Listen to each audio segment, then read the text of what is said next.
On sait, depuis les travaux initiés par Thomas Piketty et d'autres, que les gros salaires ont tendance à recevoir une part croissante des rémunérations au sein des entreprises. Ce que l'on sait moins, c'est que ces gros salaires ont de plus en plus tendance à se retrouver dans les mêmes entreprises, rompant progressivement les liens avec les autres salariés.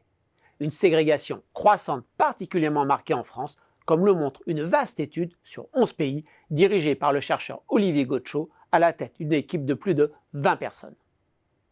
Le travail a consisté à repérer pour chacun des pays les lieux de travail des 1% et des 10% des salariés les mieux payés.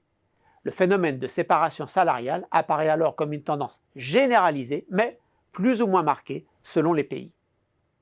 Ainsi, en France, en 1994, quand un salarié appartient à la catégorie des 1% les mieux payés, 9 autres % de ses collègues étaient comme lui. En 2015, c'est 16%, un quasi doublement en 20 ans. Avec un rythme de séparation de 3,2% par an, la France se place en tête du mouvement des grands pays industrialisés, suivi par le Danemark, la Suède et, loin devant, le Canada, l'Espagne ou la Norvège. Cet isolement croissant des hauts salaires au sein des mêmes entreprises résulte surtout d'une séparation avec les salariés les moins bien payés, un phénomène particulièrement marqué en France.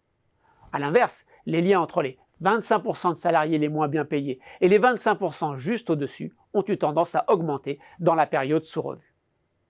Les chercheurs montrent que leur constat correspond bien à des évolutions différentes entre les entreprises et non pas à des réorganisations au sein des entreprises qui regrouperaient leurs différents types de salariés dans des filiales séparées.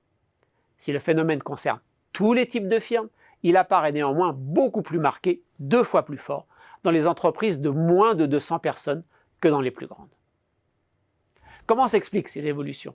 L'étude se contente à ce stade de proposer des pistes sans les approfondir. Le progrès technique a tendance à polariser les emplois selon les niveaux de qualification, en même temps que la mondialisation pousse à délocaliser les travaux les moins productifs. Tout cela se produisant à un moment où les stratégies de recentrage des entreprises sur leur cœur de métier poussent à l'externalisation de certaines tâches, sécurité, nettoyage, restauration, etc., qui regroupaient auparavant des niveaux différents de salaire dans les mêmes établissements. Pour finir, l'étude se préoccupe des conséquences de ces évolutions. Si les salariés les moins bien lotis ne travaillent plus dans les mêmes entreprises que les mieux lotis, il devient plus difficile de grimper dans l'échelle sociale et des responsabilités en partant d'en bas. Coupés des salariés du bas de l'échelle, ceux du haut connaissent de moins en moins leur situation et leurs préoccupations. On se dit alors qu'il n'est pas dû au hasard que le mouvement des Gilets jaunes soit né en France.